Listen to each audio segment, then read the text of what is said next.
American ദിനപത്രമായ Washington പോസ്റ്റിൽ കൂട്ട പിരിച്ചുവിടൽ ഉണ്ടായിരിക്കുകയാണ്. ബുധനാഴ്ച സ്ഥാപനത്തിലെ മൂന്നിലൊന്ന് ജീവനക്കാർക്കാണ് ജോലി നഷ്ടമായിരിക്കുന്നത്. സ്പോർട്സ് വിഭാഗം പൂർണ്ണമായും നിർത്തലാക്കിയ സ്ഥാപനം വിദേശത്തെ പല ഓഫീസുകളും അടച്ചുപൂട്ടി.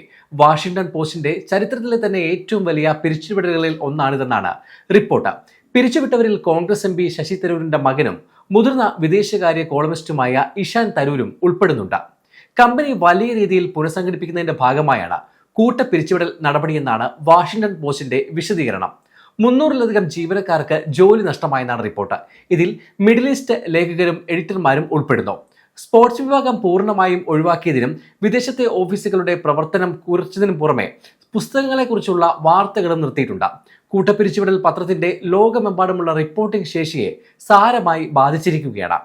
പിരിച്ചുവിടൽ നേരിട്ട വിവരം ഇഷാൻ തരൂര് എക്സിലൂടെ സ്ഥിരീകരിച്ചു. അന്താരാഷ്ട്ര വിഭാഗത്തിലെ മിക്കവരും കമ്പനിയിൽ നിന്ന് പുറത്തായെന്ന് ഇഷാൻ പറഞ്ഞു. ഇഷാൻ തരൂർ എക്സിൽ പങ്കുവച്ച പോസ്റ്റ് ഇങ്ങനെയാണ്: ഇന്ന് വാഷിംഗ്ടൺ പോസ്റ്റിൽ നിന്ന് എന്നെ പിരിച്ചുവിട്ടിരിക്കുന്നു. മിക്ക ഇന്റർനാഷണൽ സ്റ്റാഫുകളും മറ്റ് നിരവധി അത്ഭുതകരമായ സഹപ്രവർത്തകരും ഇതോടൊപ്പം പുറത്തായി. ഞങ്ങളുടെ ന്യൂസ് റൂമിനെ ഓർത്ത്, പ്രത്യേകിച്ച് പോസ്റ്റിനെ അന്താരാഷ്ട്ര തലത്തിൽ സേവിച്ച സമാനതകളില്ലാത്ത പത്രപ്രവർത്തകരെ ഓർത്ത്, ഏകദേശം 12 വർഷമായി എൻ്റെ സുഹൃത്തുക്കളും സഹകാരികളുമായ എഡിറ്റർമാരെയും ലേഖകരെയും ഓർത്ത് ഞാൻ ഹൃദയം തകർന്നിരിക്കുന്നു. അവരോടൊപ്പം പ്രവർത്തിക്കുന്നത് ഒരു ബഹുമതിയാണ്. ലോകത്തെയും അതിൽ അമേരിക്കയുടെ സ്ഥാനത്തെയും വായനക്കാർക്ക് നന്നായി മനസ്സിലാക്കാൻ സഹായിക്കുന്നതിനായി 2017 ജനുവരിയിൽ ഞാൻ വേൾഡ് വ്യൂ കോളം ആരംഭിച്ചു. വർഷങ്ങളായി ആഴ്ചയിൽ പലതവണ കോളം വായിച്ച 1.5 ദശലക്ഷം വിശ്വസ്തരായ സബ്സ്ക്രൈബർമാർക്ക് ഞാൻ നന്ദിയുള്ളവനാണ്, ഇഷാൻ തരൂര് കുറിച്ചു. സബ്സ്ക്രിപ്ഷൻ കുറഞ്ഞതും വായനക്കാരുടെ താൽപര്യത്തിൽ മാറ്റം സംഭവിച്ചതും സാമ്പത്തിക സമ്മർദ്ദങ്ങളുമാണ് ആമസോൺ സ്ഥാപകൻ ജെഫ് ബെസോസിന്റെ ഉടമസ്ഥതയിലുള്ള വാഷിംഗ്ടൺ പോസ്റ്റിനെയും പ്രതിസന്ധിയിലാക്കിയത്. കൂട്ടപ്പിരിച്ചുവിടൽ വേദനാജനകമാണെങ്കിലും അനിവാര്യമായിരുന്നുവെന്ന് സ്ഥാപനത്തിന്റെ എക്സിക്യൂട്ടീവ് എഡിറ്റർ മാറ്റ് മുറെ വ്യക്തമാക്കിയിട്ടുണ്ട്. സ്ഥാപനത്തെ സ്ഥിരപ്പെടുത്താനും അതിവേഗം മാറിക്കൊണ്ടിരിക്കുന്ന മാധ്യമ ലോകവുമായി പൊരുത്തപ്പെടാനും വേണ്ടിയാണ് ഈ മാറ്റങ്ങൾ വരുത്തുന്നതെന്ന് അദ്ദേഹം പറഞ്ഞു.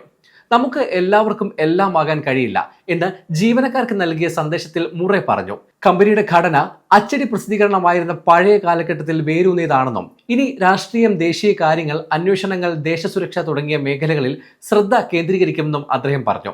വീഡിയോ, പ്രേക്ഷകരുമായുള്ള ഇടപെടൽ തുടങ്ങിയ കാര്യങ്ങളിൽ പിന്നോക്കം പോയെന്നും കഴിഞ്ഞ 5 വർഷത്തിനിടെ പ്രതിദിന വാർത്തകളുടെ എണ്ണം ഗണ്യമായി കുറഞ്ഞെന്നും എക്സിക്യൂട്ടീവ് എഡിറ്റർ സമ്മതിച്ചു. ആഴ്ചകളായി വാഷിംഗ്ടൺ പോസ്റ്റിൽ പിരിച്ചുവിടൽ ഉണ്ടായേക്കുമെന്ന അഭ്യൂഹങ്ങൾ സജീവമായിരുന്നു. സ്പോർട്സ് ലേഖകർക്ക് വിന്റർ ഒളിമ്പിക്സിനായി ഇറ്റലിയിലേക്ക് യാത്ര ചെയ്യേണ്ടതില്ലെന്ന് അറിയിച്ചതിന് ശേഷം അഭ്യൂഹങ്ങൾ ശക്തമായി.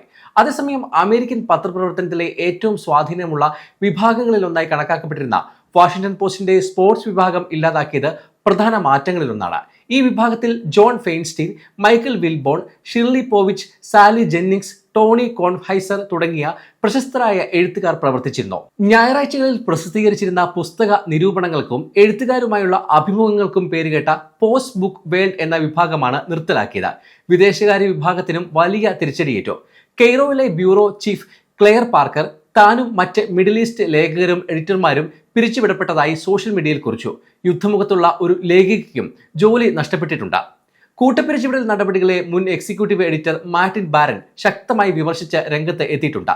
ഉടമയായ ജെഫ് ബെസോസിനെയാണ് അദ്ദേഹം ഇതിന് കുറ്റപ്പെടുത്തിയത്. സ്വയം വരുത്തിവെച്ച നാശത്തിന്റെ ഉത്തമ ഉദാഹരണമാണിതെന്നാണ് മാർട്ടിൻ ബാരനിന്റെ വിമർശനം. ബെസോസ് ഒരിക്കൽ വാദിച്ച മൂല്യങ്ങൾ ഉപേക്ഷിച്ചെന്നും അദ്ദേഹം ആരോപിച്ചു. അതേസമയം 2013 $250 മില്യൺ വാഷിംഗ്ടൺ പോസ്റ്റ് വാങ്ങിയ ജെഫ് ബെസോസ് മാധ്യമപ്രവർത്തകരുടെ അഭ്യർത്ഥനകൾക്കിടയിലും നിശബ്ദത പാലിക്കുകയാണ്.